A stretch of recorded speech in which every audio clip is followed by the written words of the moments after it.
Hello po, ito po yung order niya na damat. Ito po yung order. Ito yun.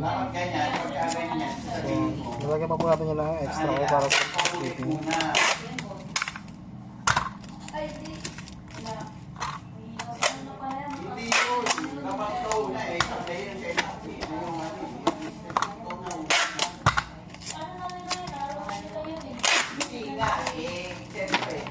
Yung pumunta sa'yo, wala.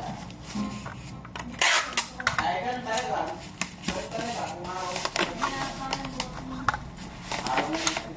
Pero kung may sabay, hindi lang sabay.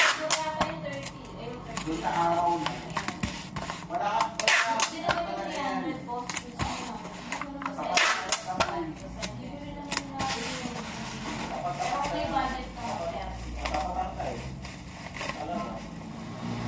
Para mag-i-RP. Lahat. Joke lang. Oo, sir. Kaya nga, alas 12 lang na eh. Sa sobrang